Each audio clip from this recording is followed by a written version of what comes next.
Encore une fois, Moutounabino Gilmas Nakacha banalise toujours ndenge zalaka. Merci na confiance nabino. Merci encore une fois na ba partage, na ba commentaire nabino, na ba j'aime bozo kotia na ba émission nazo sala. Encore une fois, j'espère que boko sepela na o nazo sala lelo. Toti kotala koyoka pe ndeko na biso Ken Piana alamuki azako kolobela makambo ba featuring oyo batu basala na Congo. À l'occurrence, azolobela Papa Wemba na Koffi Olomide, Jibe Piana na Papa Wemba, azoloba makambo ebele ba Carlito.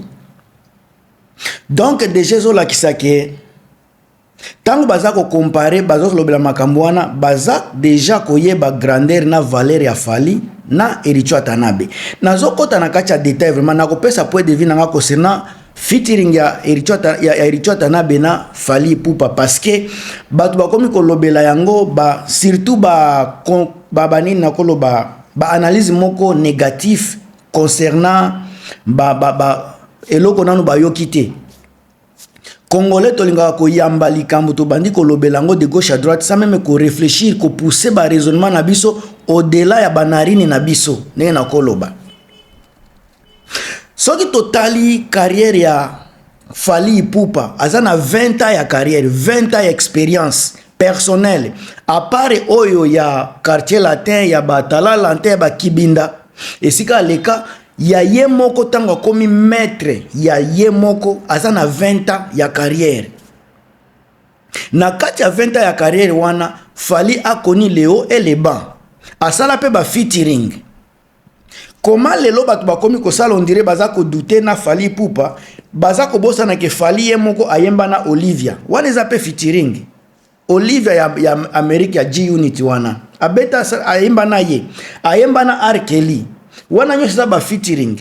Na Congo, on ignore, on oublie vite, on se base sur des futilités. Ba journaliste soit ba chroniqueur au lieu ko sala kananu ba rétrospection ko réfléchir sur le passé ko tala ba passé par exemple ya Fally asala nini est-ce que aza capable ko sala boy batu bazolo ba Fally na faire na héritier ba koyemba nini bazana mingongo ya ndenge moko boyo ka mungongo kasi ya Fally na R. Kelly bayemba ki ndenge nini boyo ka Daju na Fally bayemba ki ndenge nini.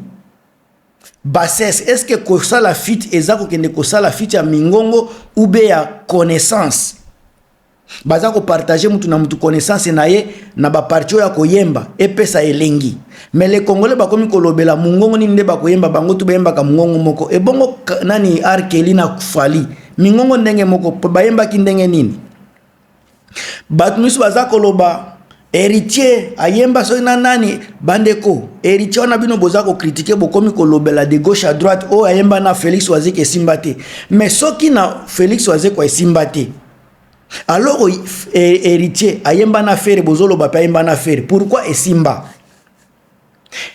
bino batu bozako loba en général so bota nazotala en général nazotala na quotité en général batango baza ba gaulois na ba révolter contre Fally batu nyos baza ba se révolter contre Fally nde baza koya na ba analyse o eza structurée ba analyse moko eza musclée analyse moko ezanga passé te na lobi pensé te na lobi passé parce que passé nde eza ko se référer na présent eza ko se eza ko révéler biso futur.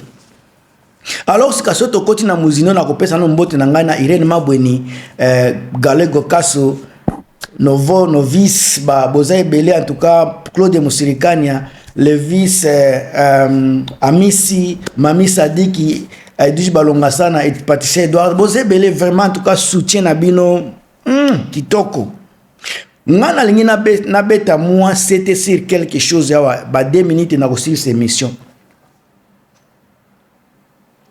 comment biso ba congolais nanu toyoki santé toyoki na totali kutu texte te soki ça ressemble à quoi to komi ko juger négativement eloko na toyoki te on a juste vu les deux artistes na katia studio mais ba penser négatif komi ko bima penser même si toyebi passer ya Fally Ipupa na ba fit na enyoso à 90% et simbaka so totali héritier na carrière na ye azana combien de features toki kolobela ane onde tomoni ba fit eza belé. Mais mutu a invité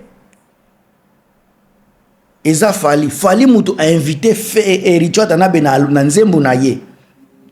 Donc mutu a invité héritier aza na expérience ya 20 ans. Ayebi ndenge nini bakosala makambo na bango, ayebi bakwaki o ezalaka na kati ya fit, ayebi leo eleba na makambo nyonso. Mais congolais oyo ayemba te, asala pe fit te, akota studio te, ye mutu azoya kopesa sikaba leçon, azoya ko loba déjà makambo ndenge koza, on dirait bata na vision. Na lingi na tuna bagolwa bandeko nanga bagolwa. Fit nini oyo fere ya sala oyo buja mokili. Parce que bozolo bela fit yango eske koleka ya Papa Wemba na JB Mpiana.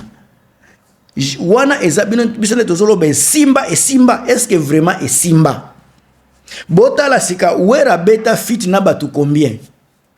Wera abeta fit na combien de personnes na Congo? Wera beta na Jacob Devarier ya Kassav. Wera beta na nani oyo vyoti okufa ya saxophone ya Cameroun Manu Dibangu. Wera beta na Nathalie Makoma. Banzembo wana nyoso naza koloba eza banzembo moko récite pardon ezaki bien ezaki récite moko ya total. Wera beti na Mombi away abeti na Mombi banzembo nyoso eza kosimba. Soy botali ba fit oyo wera abeti eza ba fit ebele koleka ya JB.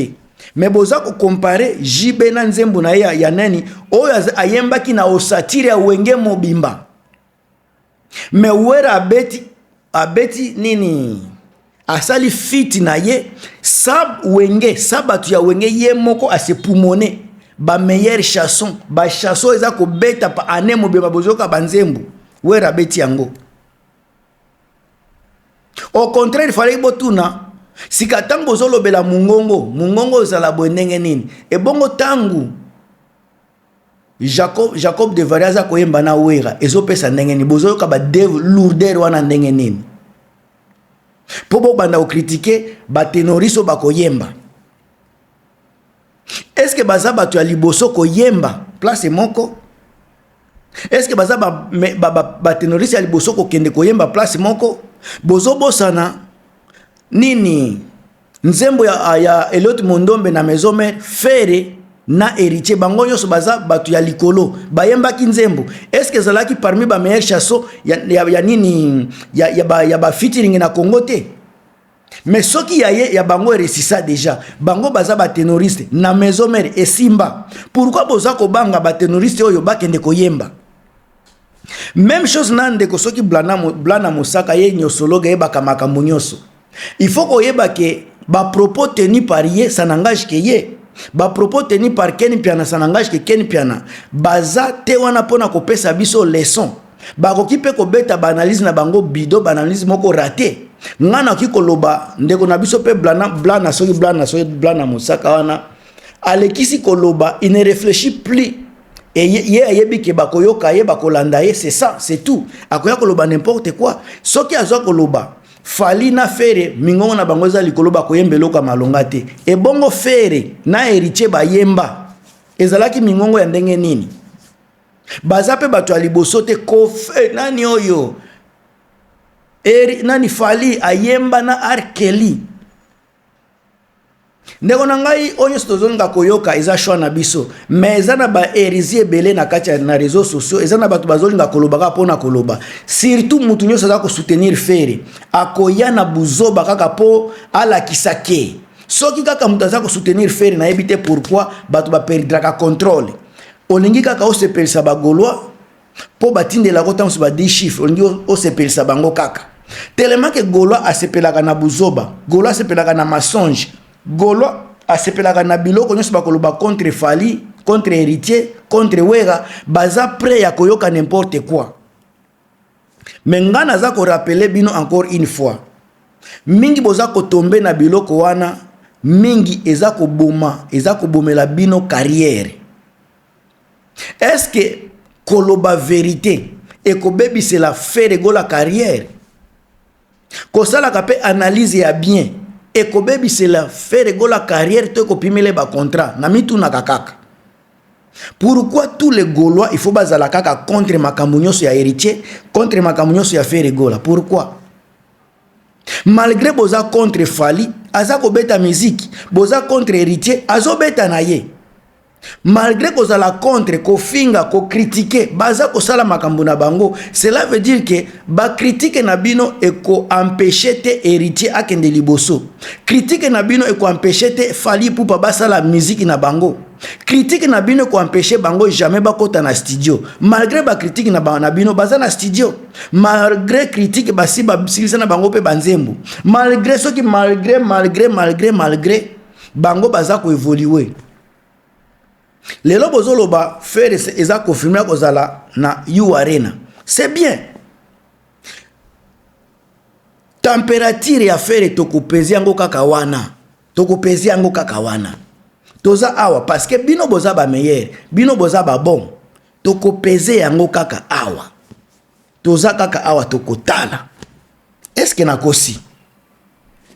Okebi pete mukolo fera ko beta héritier pe kozala na zénith na ye. Même jour. En tout cas, tous à côté là, awa. Nous avons Gilmas, bolanda, bo partager, bo commenter, on est ensemble.